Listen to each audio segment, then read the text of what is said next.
Mi ò ní fi dúkìá kankan kalẹ̀ fún àwọn ọmọ mi àti ìyàwó. Ọ̀gá Bello ló sọ bẹ́ẹ̀. Ẹ̀yin èèyàn wa ẹ fi ara balẹ̀ láti gbọ́ kókó inú ìwé ìròyìn yìí torí wípé a ò mọ̀ kan tí ó ṣẹlẹ̀ tí Ọ̀gá Bello fi sọ wípé òun ò ní fi dúkìá kankan kalẹ̀ yálà mọ́tò ni o, yálà ilé, yálà ohun mèremère tí òun ní tí òun ti kó jọ ní gbogbo ìgbésí ayé òun. Ó ní kò sí kankan tí òun yóò fi kalẹ̀ fún ọmọ tàbí ìyàwó. Lọ́wọ́ nǹkan fìdílé tàbí kí ẹ fìdílé nǹkan kí ẹ lè gbọ́ ìdí tí Ọ̀gá Bello fi sọ bẹ́ẹ̀. Tó bá jẹ́ ìgbà àkọ́kọ́ tí ẹ ń wo fídíò wa nìyí, ẹ jọ̀wọ́ ẹ tẹ subscribe button láti máa rí púpọ̀ lára àwọn fídíò wa wò. Ojú tí ẹ fi ń wò wá kò ní fọ́, etí tí ẹ fi ń gbọ́ wa kò ní di láṣẹ Ìdùmarè. Ọpẹ́ ọmọ Àjíbóyè lóníròyìn yín ẹ kú dédé wò yìí níbikíbi dé bá ti ń wò wá nílé lóko lẹ́yìn odi. Lónìí ìròyìn jẹ́ kó yé wa wípé Ọ̀gá Bello ó ṣe interview pẹ̀lú àwọn Tribune, Nigerian Tribune. Ó ṣe interview pẹ̀lú wọn ní bí ọjọ́ mẹ́ta sẹ́yìn.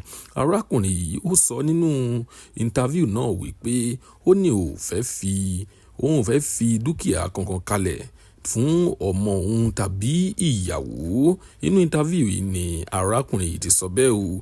Ó tún fi ẹnu bà wípé ó ní nígbà tí òun bẹ̀rẹ̀ ayé ó nù nífẹ̀ẹ́ sí ìwé kíkà gidi gan.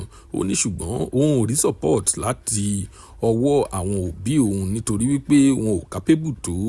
Ṣùgbọ́n arákùnrin yìí ó sọ wípé ó ní kò sí ọmọ òun kankan tí ó jẹ́ wípé kò kàwé o.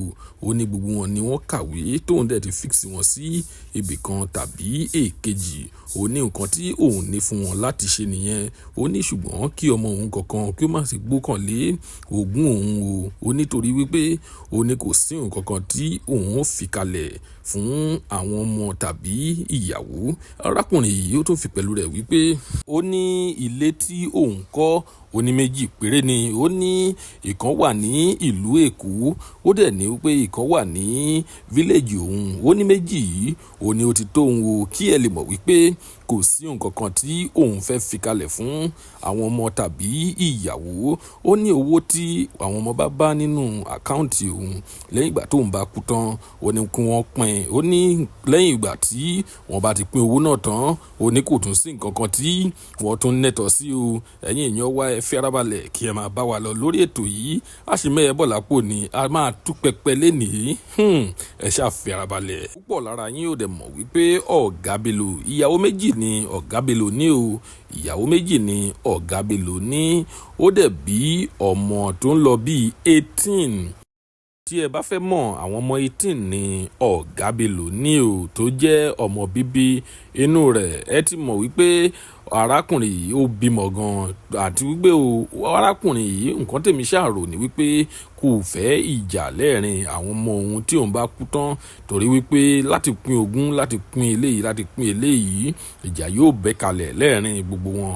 Ìdí nìyẹn tí Ọ̀gá Bello fi sọ wípé ó ní ò fẹ́ fi dúkìá kankan kalẹ̀ fún àwọn ọmọ òun. Ẹ̀yin èèyàn wa kí lẹ̀yin rí sí ọ̀rọ̀ yìí, kí lẹ rí sí ọ̀rọ̀ tí Ọ̀gá Bello sọ? Ìjẹ́ ó dáa tàbí kò dáa? Nǹkan tí ẹ bá rò ẹ jẹ́ ká mọ̀ ní comment section. Ẹ jẹ́ ká pàdé ní comment section. Èmi ọmọ yín ni Ọpẹ́ ọmọ Àjíbóyè. Ẹ jẹ́ ká máa subscribe sórí channel yìí torí wípé a ó tún máa mú àwọn ìròyìn lọ́lọ́kan ọ̀jọ̀kan wá fún yín níbi. Lónìí a kò ní rí jù báyìí lọ. Ire lójú gbogbo wa ó máa rí. Ó tún dọjọ́ mi ọjọ́ rẹ̀ ó dìgbà.